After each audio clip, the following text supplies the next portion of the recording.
drug addiction takes away, it strips you from your dignity. So you're not bathing. The only thing that is on your mind is where you're going to get the next fix. So you're not bathing, you're not taking care of yourself, you're not worried about your hair and what you look like. You're not eating. Yeah, you're not eating, so why would you be worried about what your room looks like? So when someone is in recovery, and this is why it's sort of a constant, it's a journey of having to you have to program the person's mind, and you have to get into a set plan and daily routine, and you have to be consciously conscious about what you were doing.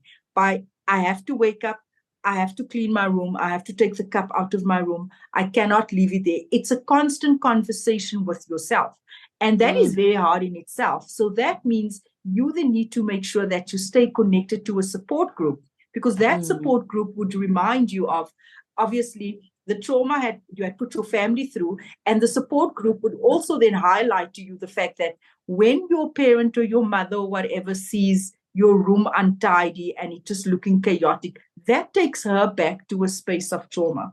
So for you, it's just, I left my plate, or I left my cup, or whatever. It's not a big deal. It's not a big deal. And to many who don't understand, but for me, walking into a room that's smelly, where I see cups and food that's been there since last night, immediately I think, did you relapse?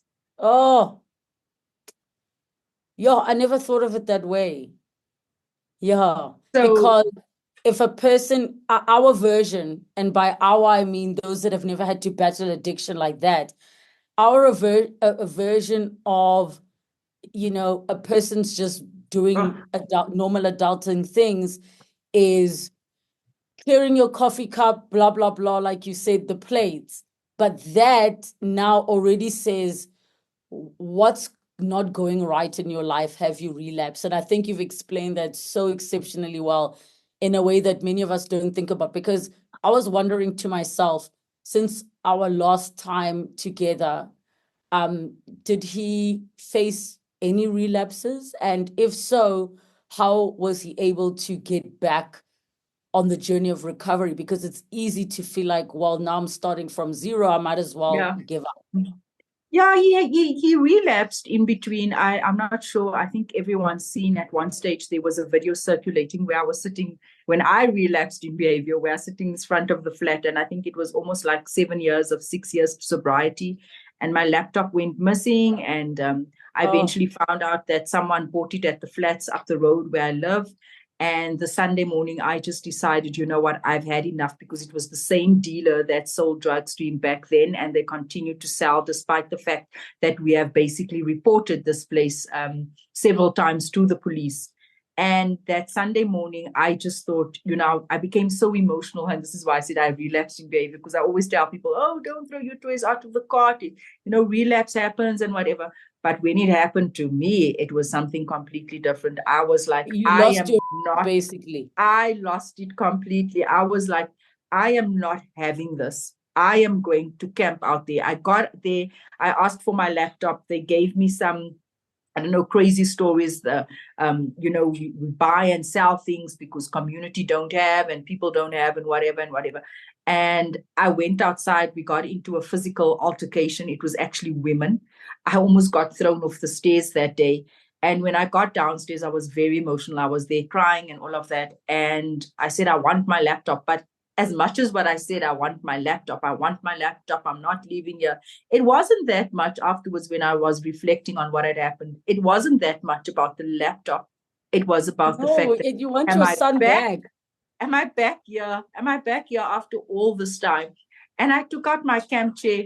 I had my car parked there, and I said, I am not leaving here. I'm going to camp in front of this drug den until you give my laptop, and I will make sure I will camp here every day for the rest of my life, and I will make sure you don't sell drugs to a single person.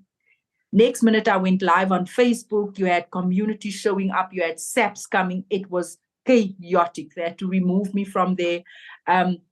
I went back there the next day. I spent a week camping. I called on community. I literally had all of 10 people coming out and supporting me. I think the fear of, confronting drug dealers, but I couldn't care. It's me or you this time. Your life is pretty much in danger there.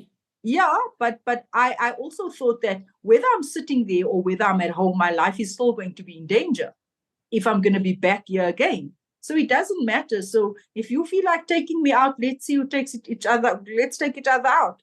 I was there. That's why I said I relapsed in behavior that day. And I was sitting there crying, and they came down and they were swearing at me and cursing me. The video is available. It's all over. I think still on YouTube and still on some of my platforms. And I did a recording, and I said to the community, come out here and come and support me. And, you know, when I pressed stop after doing that live, I thought, oh, what have I just done? I've just exposed and opened up this whole thing. And people were saying, stop going to camp in front of other people's houses, sort out your son and whatever. But then I also realized afterwards, I'm not going to live up to other people's expectations, because I know that he's been doing well for 7 years. I am not going to have him arrested, even though I did go to the police station and I wanted to open up a case. And while I was at the police station, they came to my house and said, yeah, have him arrested. Laat jou man jou in die tronk sit. Ons gaan jou wys wat doen ons met jou in die tronk. You know, they'll show him what they do to him when he gets, I won't say the exact words that they said. But I think we are very clear on what was being implied. Exactly. And then I thought, okay, where does this leave me? Because I obviously need to open up a case against him so that I can open up a case against the people who bought my life. And I just had to leave it. Eventually, I sat there every day, camping out there. They then went to the police station, laid charges against me, took out a restraining order. Cops came to give me warnings. I can't go sit there. I'm harassing people. I had to attend court for the longest time. It was extremely traumatic, you know, but eventually the case was thrown out. Is there anybody that you would love to see on the second chapter? Maybe there's a question that you think I should have asked, or something that was burning after you watched and you wished you could have the guest back. Maybe you were confused, or maybe you felt like, there's definitely more to the story. Comment down below and let us know who you'd like to see, which story you'd like to revisit, which guest you'd like us to invite back for Unpacked, the second chapter.